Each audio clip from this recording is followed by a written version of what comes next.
And welcome back to Second Cup on WTXL.TV. I'm Brian Jackson, and today I'm joined by two of our lovely guests. Dr. Benny L. Bolden Jr. and Janelle Bullard are the interim principal and vice principal of R. Frank Nims Middle School. This morning they're here to tell us about Gentlemen's Tie Day. Thank you guys so much for joining. Thank you. So where did you guys come up with this idea for Gentlemen's Tie Day? So the idea started from a collaboration of thinking, how do we get our gentlemen to see themselves differently? Living in our community, they are at risk for various reasons, single parent home, socioeconomically disadvantaged. And so I was looking at a series on Quincy Jones, and he said for the first 8 years of his life, he wanted to be a gangster because that's all he saw. And so we wanted to give them a different viewpoint of life and say, you know, let me dress you up, let me show you a different avenue. And so that's where the idea came in. And when you get a chance to, see folks who are kind of dressing the part, like oftentimes you're kind of told, dress for the job you want, not the job you have. Correct. What kind of impact do you think this has on your students? I think it has a community-wide impact on our kids. The idea behind it is not necessarily just to dress them up, it's to get them to view life different, like I mentioned, but also we're trying to reach into the community too. So we're dealing with the child, and then we have partnered with Career Source to come in and also help our parents to be able to get jobs and let them know that in spite of wherever you are in life, no matter what happened, no matter what the issues may be, you too can strive to the highest level. We have some guest speakers that's coming out. President Thrasher from FSU, Mayor John Daly, who's coming out to speak to them kids and talk to them about the trials of life, and said, me too, I still made it. I still overcame my situations, and look at me now. And so that is the viewpoint for our kids to look at. And when all these folks kind of come out and spend these times with these kids, what do you think that does for their confidence?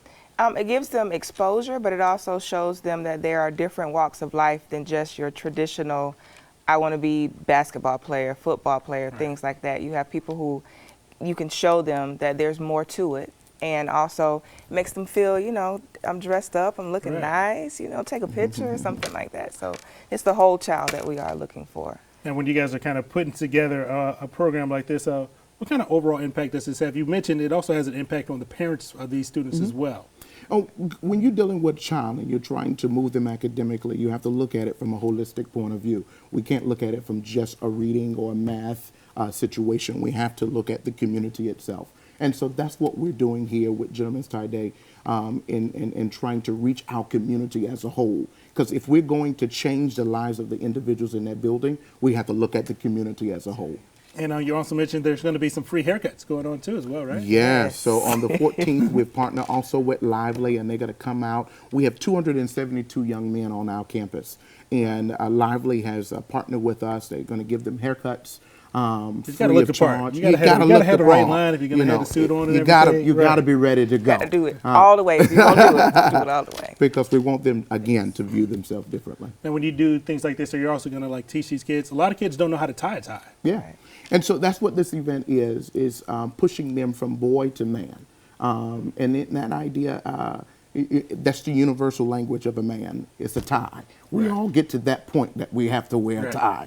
And so that's that crossover, that transition. And so we bought 272 ties. We're going to, present them with this tie because this is the start of something new.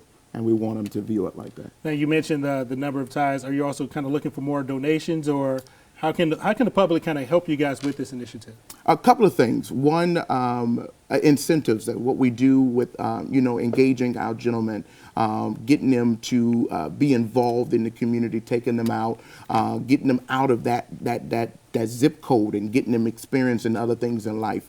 And so we're looking for mentorships. We're looking for finances so that we can fund some of the incentives that we have in place. There's unlimited things that we can be doing in order to assist us in this project.